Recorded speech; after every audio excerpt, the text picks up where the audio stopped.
Guys இங்கே பாருங்கள், வடை சட்டி நல்லா காஞ்சோன்னா எண்ணெய் ஊற்றிக்கிறோம். ஓகேங்களா?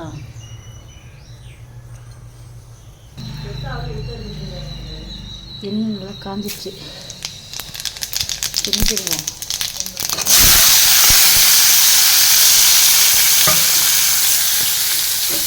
நான் அர்ஜென்ட்டுக்கு செய்யணும்ப்பா, எனக்கு டைம் இல்லை.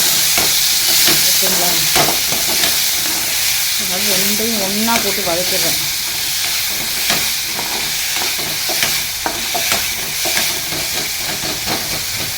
சீக்கிரம் வதங்க மாட்டேங்குது மக்களே.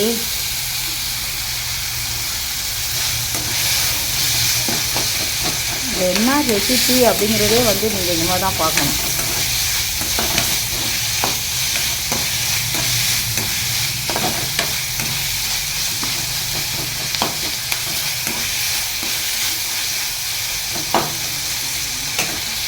எப்பத்தான் வதவிங்க உள்ளோ ஏங்குது அப்படிங்கிற மாதிரி.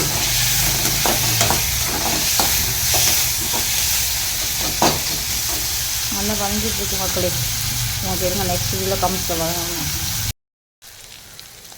பாருங்கடா, நல்லா வெங்காயம் தக்காளி வதங்கிருச்சு. ஒரு குரூப் வரும், வெங்காயம் வதங்கவே இல்லை திவ்யம், தக்காளி வெங்காயத்தையும் ஒன்றா போட்ட திவ்யம் அப்படின்ட்டு ஒரு குரூப் வேறு வரும். ஒரு கல்ல 2 மாங்காங்க மாதிரி டைம் ஒவ்வொன்றா வதக்கிட்டுனா இருக்கிற நேரம் இல்லை. நான் கொஞ்சம் பிஸியாக இருக்கிறதுனால வெங்காயம் தக்காளி நல்லா வதங்கிட்டு இந்த ஸ்டேஜில் இந்த பீன்ஸ் கறியை போட்டுக்கலாம்.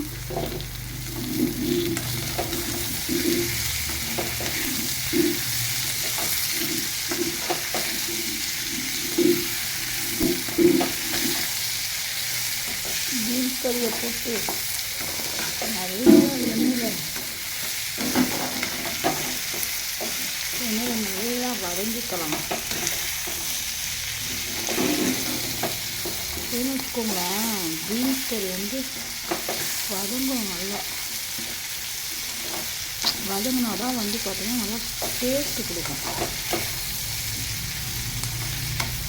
இந்த மக்கள் நான் நல்லா வதக்கிட்டு இருக்க நல்லா பச்சை போட முடியும்.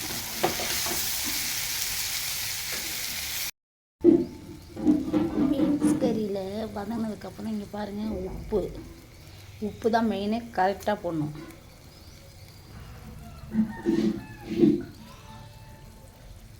கரம் மசாலா, ஓகேங்களா? அச்சோ, இதுக்கப்புறம் மிளகாய் பொடி போட்டேன்ப்பா, வீடியோ எடுக்க மறந்துட்டேன். கரம் மசாலா போட்டு மிளகாத்தூள் போட்டு நல்லா வேக விட்ருக்கேன். நல்லா வேகட்டும், ஓகேங்களா? அதுக்கப்புறம் அப்படியே போட்டு வறுத்துடலாம். ஓகே காய்ஸ், இங்கே பாருங்கள் எப்படி இருக்குது பாருங்கள், வறுத்துட்டேன் பாருங்கள், பீன்ஸ் கறி வறுவல். ஓகேங்களா மக்களே, ஃபைனல் லுக். ஓகேங்களா? இது அப்படியே சோத்தில் போட்டு சாப்பிடும்போது உங்களுக்கு காட்டுறேன், வெயிட் பண்ணுங்கள். ஓகேங்களா?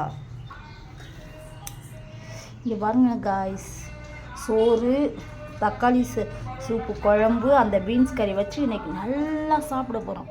ஓகேங்களா? சாப்பிட்லாம் வாங்க.